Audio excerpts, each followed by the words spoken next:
everyone, and welcome back to another episode of She's the Boss. I'm really excited today because I am joined by Olivia D Hinds, the UK's #1 maths coach. She's also a transformational tutor, coach, speaker, and trainer. What a wonderful range of things. And UK's #1. I like it. Tell us more about what you do and how you came to do it. Okay, so I never really thought I would be a tutor to begin with. Years ago when I was back at school, from the age of 8, I actually wanted to be a lawyer. So that's when you're in about year 2 or so. So I had a very early ambition. It was something that I was passionate about, and that continued up until secondary school, until I hit the age of about 16, when I had a conversation with a career advisor. And she didn't really know me. She met me once and she was like, "No, Olivia, you won't be a lawyer." I was like, wow, that was kind of a quick conclusion and assumption of who I am. So then for me, I kind of internalized it a little bit, because I never voiced that I felt that she had took a dream away from me. But I thought, I don't want another student to feel how she made me feel. So I think that difficult conversation kind of put me on the path to what I now do today. So I finished my GCSEs and I finished my A-levels. And then just before I started my full-time degree at university, I became a maths tutor. So I offered my services to 15 and 16-year-olds because I took maths at A-level, which a lot of people think is really crazy. But for me, it made absolute sense. So I took maths at A-level, and therefore I felt capable to help those younger than myself. So I supported about 3 or 4 15 to 16-year-olds during my first 2 years of university.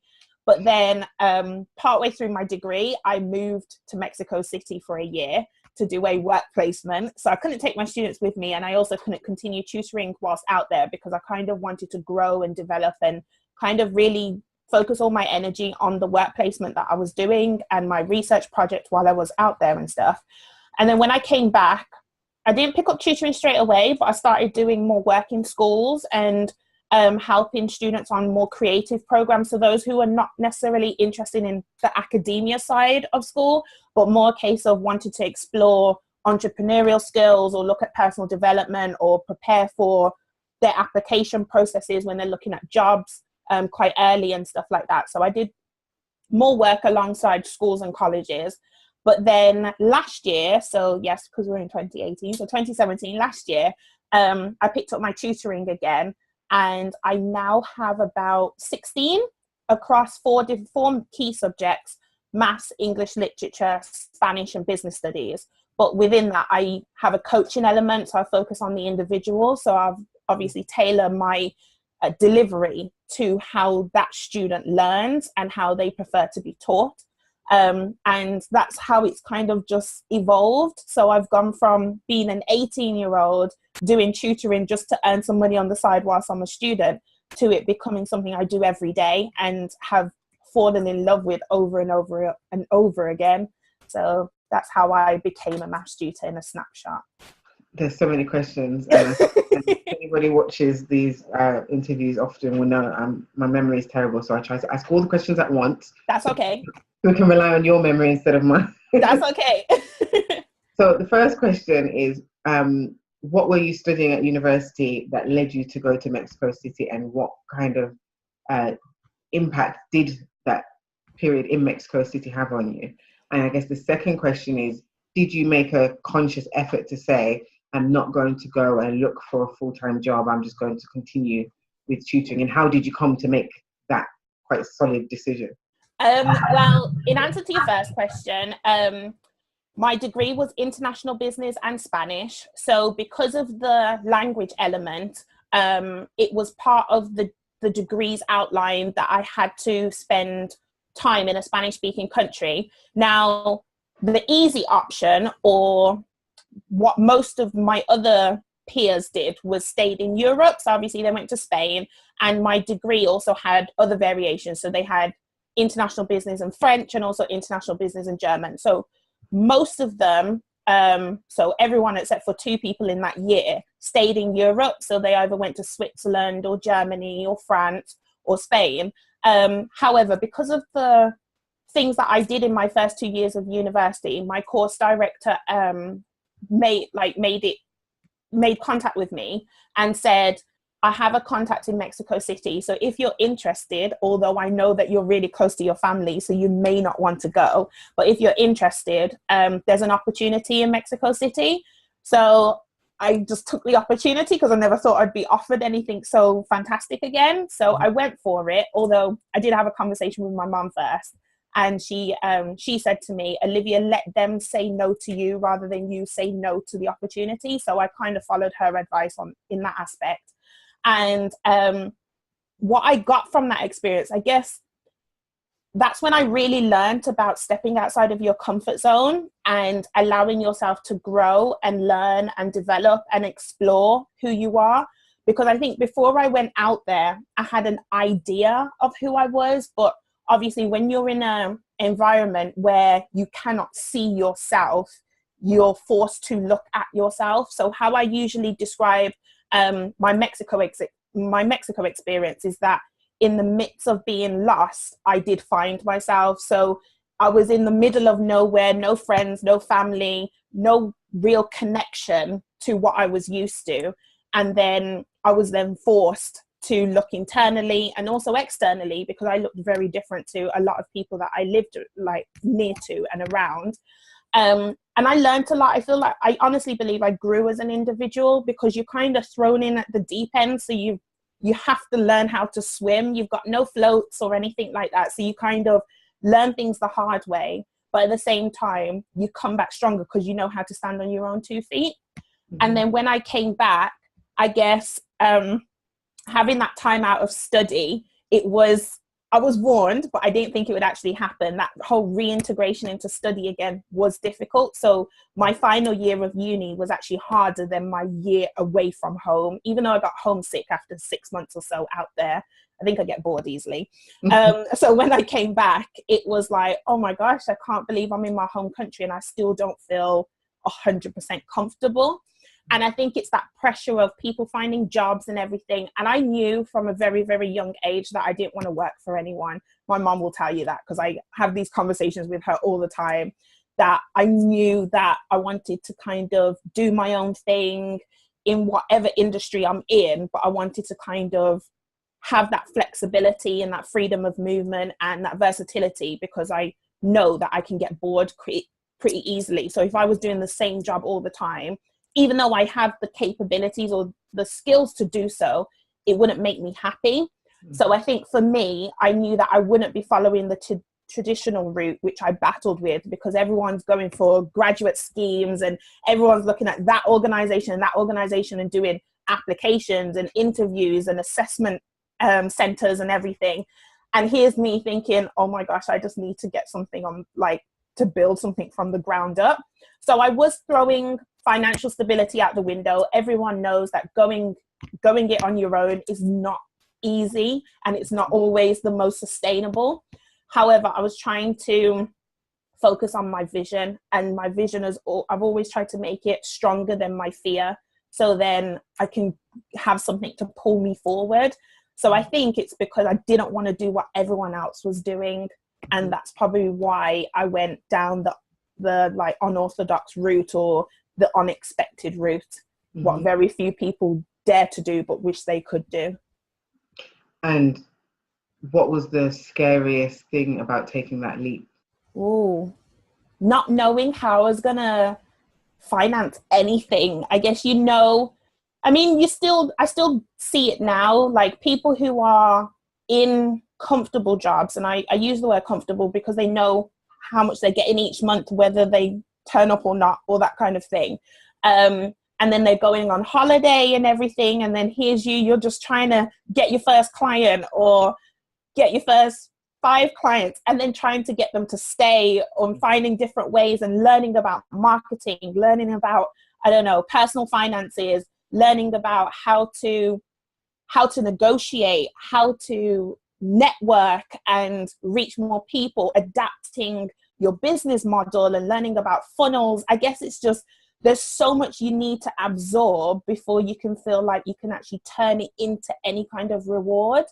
So I think the biggest fear was not knowing if if my dream will continue to be a dream, or if it's something that I would eventually achieve, or if it's something that I'm going to give up on because it's hard right now. So will I hang on long enough to see what would happen if I did continue like reaching for something that I really wanted? So I think my biggest fear was probably thinking that I would end up failing myself and going into a position that I knew would make me unhappy. And in that case, at that time, would have been getting a job, have seen that as like stepping way back so much further from what I really wanted. I think that was my biggest fear. And you said there were so many different things you needed to absorb. How did you, or how have you approached like increasing your knowledge of all of those things? I think last year the year before. So when I graduated in July 2016. Mm-hmm. And those first 6 months, no longer having the title as student was really hard because you're trying to make yourself busy. So I became really attached to my diary and I started putting things in there just to make me feel like I was doing stuff. So that's me being honest. So I was almost blagging my way through those first 3, 4, 5 months post uni. But then last year, I entered the year with a mindset that I knew would carry me through. I said, I will create more opportunities. I will put myself out there. I will try and contact more people. I will try and get clearer on what I want to deliver. I will say yes if I feel like there's no other option. So I will learn something from the experience. So there are different programs that I jumped on last year because I made myself open to them. And I think before I would have said, oh no, I don't have time to do that, or I don't want to do that, or I'm not the right person for that. But I was in no position to say no to a learning experience, something that would challenge me, something that would push me. So last year I entered the year saying, I'm going to say yes to things. I'm going to try things. I'm going to expand my skills. If someone approaches me, then like my first client that I got for tutoring last year was for English. It wasn't even for maths. So they contacted me and says, I know you do maths, but I wonder if you do English. Well, I did English at A level. I spoke English all my life, and I'm a grammar freak when it comes to any kind of written material. Mm-hmm. So I thought, let me just say yes and say, I'll tutor this student through English. It will give me a reason to read things that I like to read, but don't have the free time to do so, but I can do it via my tutoring. So that was me just saying yes, because maths was my comfort zone. So I tried something new. And because that last year was phenomenal, and I think it's because of how I started. So then I've tried the same thing with this year, and I've already had a great year so far. So I think the big thing for me was allowing myself to be open and also learning to be vulnerable. I think it was getting comfortable with who I am and what my story is and what I want to achieve and what my goals are and how I want to inspire others and what mark I want to leave in other people's lives. So it's focusing and gaining clarity on that and just absorbing as much as I can, speaking to people, but actually listening to them and not just offering my own voice and my own opinion, but hearing what they have to say, especially if they've been in business longer than I have. Mm-hmm. And what was the process for you to gain, like, so when you're speaking, you sound, and this might be me just going off on a tangent, but you sound like someone who believes in, I'm going to speak this into existence and it's going to be the case. Yeah. And I'm very much like that as well. But there are lots of people that might be sitting here, and if they're scared of something or they don't have the knowledge or the knowledge in business and therefore may feel frightened to start a business, how would you suggest going through that process of opening up yourself to these opportunities and I guess creating a plan of how you're going to make this year the year that you achieve these things? It's so interesting for you to ask me that question, because even those people who speak things into existence or believe in speaking things into existence, they still find it hard to do that very thing, because there's still a little thought behind saying, but what if it doesn't? So I think it comes with practice. You try it the first time and then you say it again. I definitely believe in the power of repetition. So I think if you tell yourself something enough and you feed your subconscious mind more than your conscious mind, because the subconscious mind is a lot more powerful. It thinks more, it does more. It's the one that's active when you're sleeping. It's the one that's active when you don't realize it's active, and it's taking in all those different pieces of information or the stimuli that you don't even pick up on in your conscious mind. And therefore, I think it's just developing the habit. So saying, like, when you take your first no, how you react to that no, and then how you react to the second no. Like for me, it's a lot easier for me to hear a no now than it was 12 months ago or 18 months ago. 2 years ago, I would think a no, oh my gosh, this is the end of the world. I'm not even going to try again, because if everyone keeps telling me no, then it will never happen. But now I've learned that if I hear a no, the yes is a lot closer. So I think it comes from mind feeding as well. You like realizing that you don't have to depend on yourself all the time. Sometimes it may be a case of reading a chapter in a book and letting that person share a bit of their story, which will tap into you at the right time. Or watching a video clip. For me, I tried to watch TED Talks on topics that have nothing related to what I educate on or what I share with people myself based on my own expertise and my knowledge. So I would watch videos about the brain or something, or I would watch something about how people think. So even though my expertise are in like how students are being educated and how they retain information and how I communicate that, or living abroad, etc., I then will watch something that's completely on a, like off field, left field, like something completely different, because then it will give me a different perspective. And then you'll take something from that and it's like, okay, how can I embed that little piece of new information into what I'm doing today? And I think it's a case of, one of the ways I mind feed is via quotes. So just a daily short quote that will tell me something I need to know right there and then. So one of the ones I love is just change 1% of something you do every day. And then after the year, it's a 365% transformation. So I started to implement that, because a lot of people think they need to become a new person tomorrow or in the next hour. But if you change a little thing, then that will increase over time. So I think it's just repetition and habit. And it's hard to begin with, but know that each day you're making progress, or each time you react to something, you've made progress than how you did before. So I think it's just a case of looking at it that way, just choosing to enter it with a different mindset, enter the situation with a different mindset. Oh, that's a powerful answer. I'm sure you're going to get a lot from that. Going to something a little bit more practical, and I try to ask this question fairly frequently. Yeah.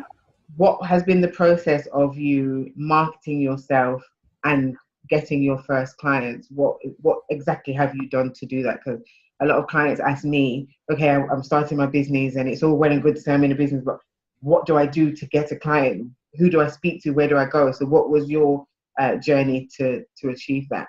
What I've learned, and what I'm still learning, because I never feel like I've reached somewhere. I always feel like I'm always on my way to somewhere, is that you are constantly marketing yourself, whether you think you are or you don't think you are.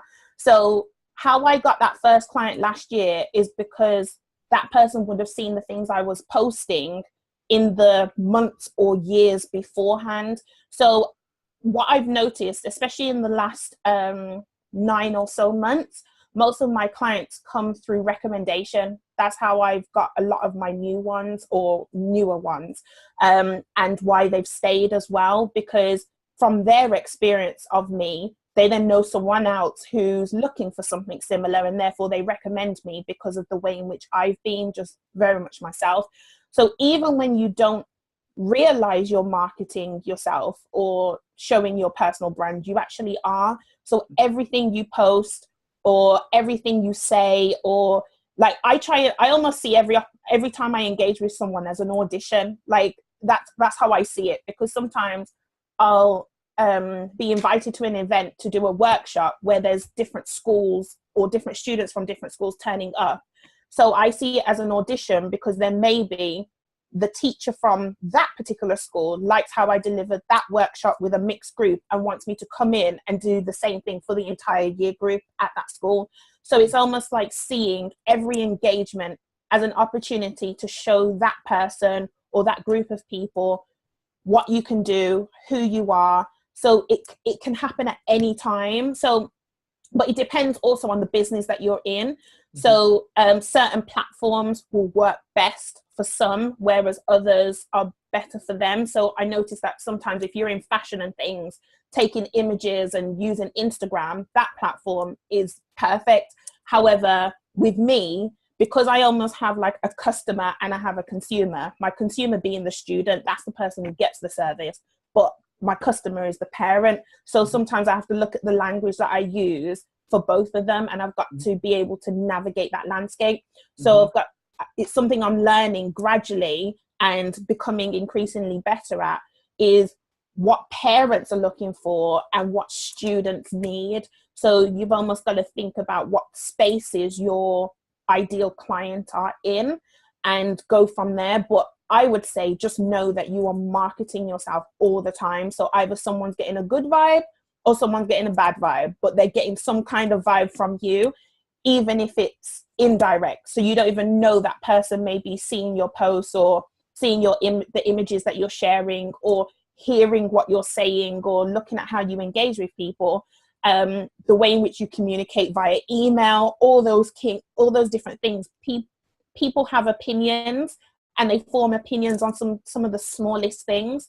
So it's just a case of how you audition in every engagement. That's how I kind of word it now that I've looked back at experiences and I'm like, oh, how did I get that opportunity? Maybe because in that moment when they first met me, this is how I was. One of my best connections that I have now is because I sat down one evening all night and was just on Eventbrite, and I was just looking for different things related to students, education, teachers, or whatever. And now that person has been in my phone book for probably 6 months or so, and they just keep putting me in contact with all these other people just because I put myself out there. So sometimes most of the time it's not about waiting for people to come to you. It's the energy you put out there. What are you doing to reach out to people and say, I'm here to be visible, basically, but putting your best foot forward at the same time as being visible. That to me sounds like a very good lesson. What would you say has been the greatest lesson you've learned since you've embarked on this journey? The greatest lesson, I think trusting myself. Now that may sound a bit deep, but I think definitely having to trust myself, because sometimes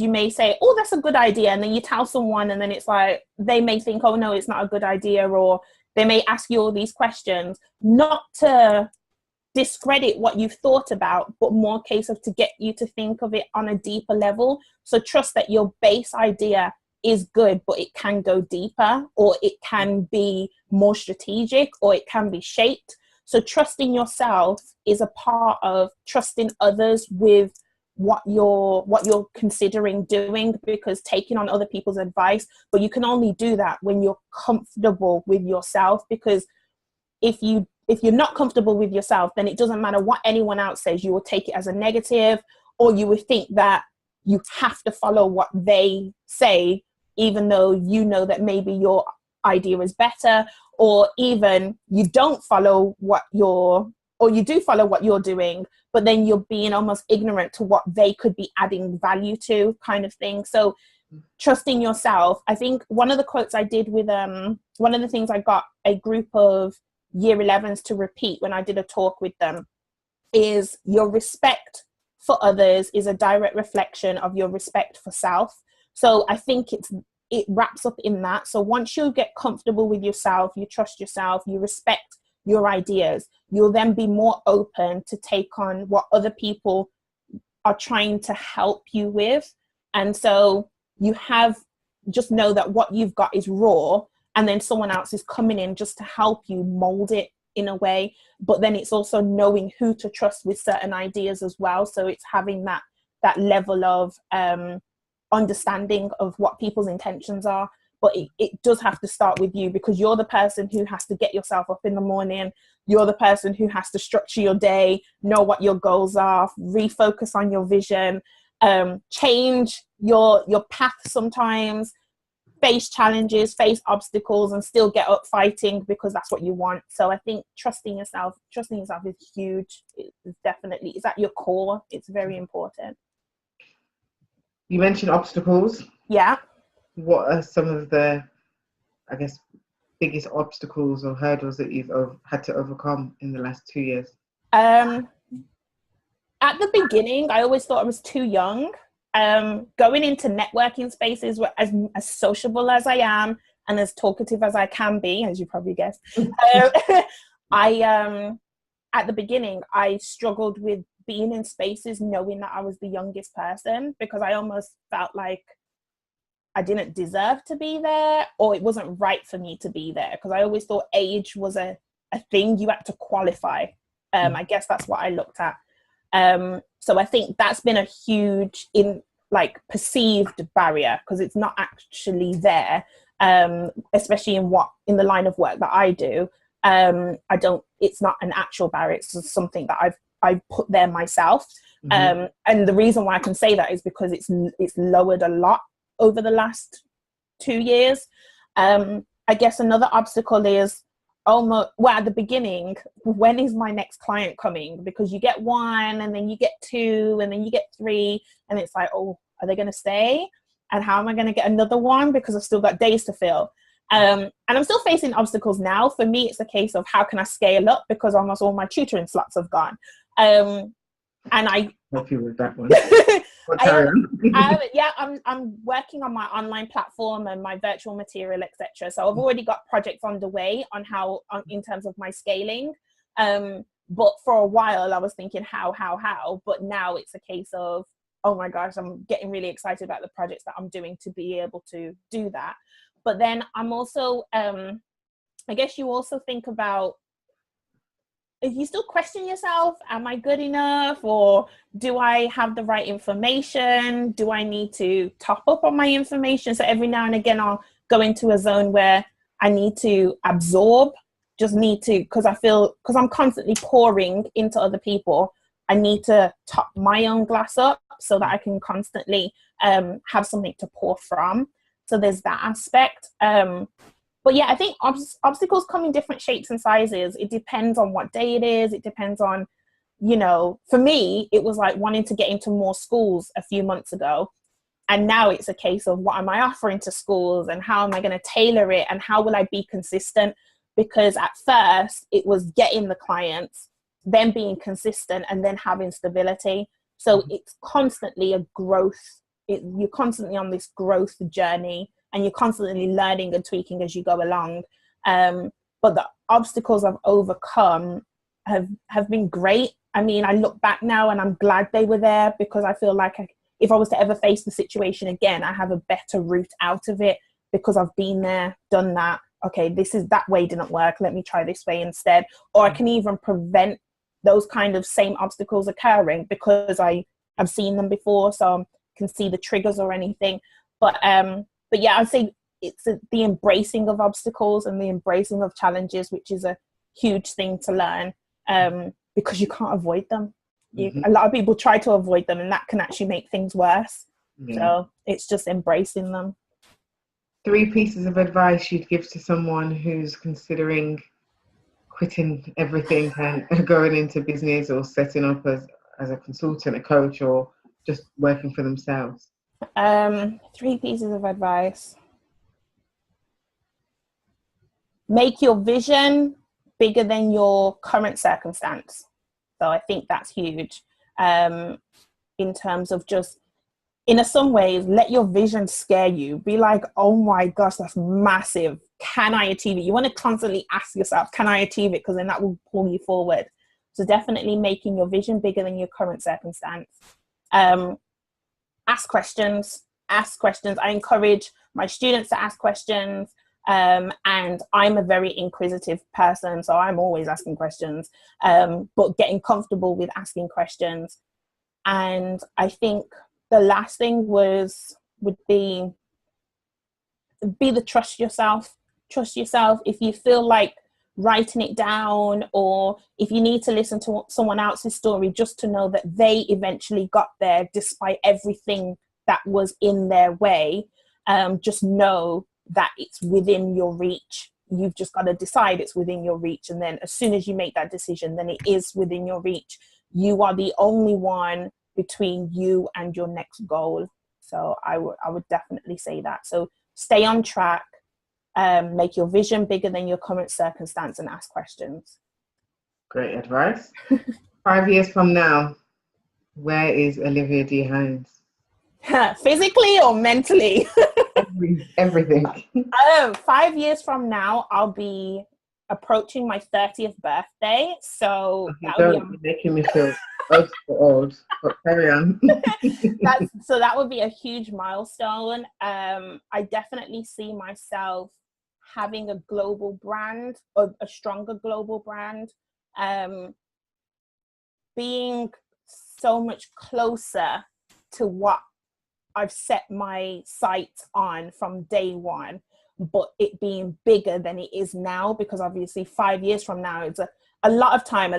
The last 5 years have gone really quickly, but 5 years is still a lot of time to use wisely. So being so much closer, but also still aiming for big goals, and having, when I say having a following, meaning there are people younger than myself that I've inspired, and it's not about quantity for me. Even if one person that I've spoken to has hit a milestone or hit a goal based on one talk or one thing that they've heard me say, then I'll feel like I've achieved something.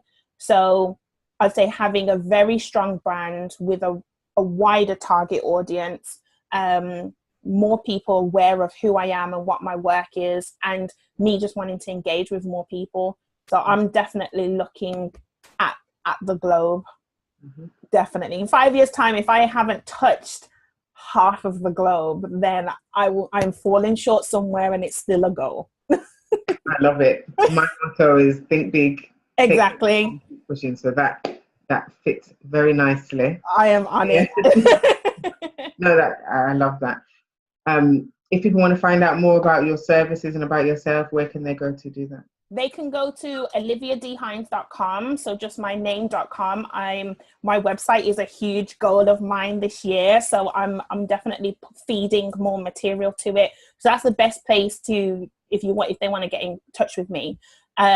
Or they can follow me on social media. So Twitter and Instagram, at OliviaD_1. They'll be able to find me that way as well. I'm quite active on social media. So any of those are perfect places to try and get in touch with me. Fab. Well, it was wonderful talking to you, and I look forward to seeing you totally global in 5 years' time. And I'm going to take a mental note with my bad memory. Check back in 5 years' time and see if you achieved all of the things that you said, and I know and I believe that you will definitely achieve. Thank you so much for your time. And for those who were watching, I hope that you've enjoyed that. If there's anything that has been said in the video that has resonated with you, if you have any questions, please feel free to write in the comment section. If you haven't already done so, please make sure you click subscribe so that you can be alerted as soon as a new video is put out. And if you are interested in being interviewed as part of She's the Boss, which is actually is just growing by the and I'm doing interviews with people across the world, so you don't have to be based in the UK as long as you can speak English, because I can only speak English very well. Do get in touch and email me at hello@genusec.com. Thank you very much for watching.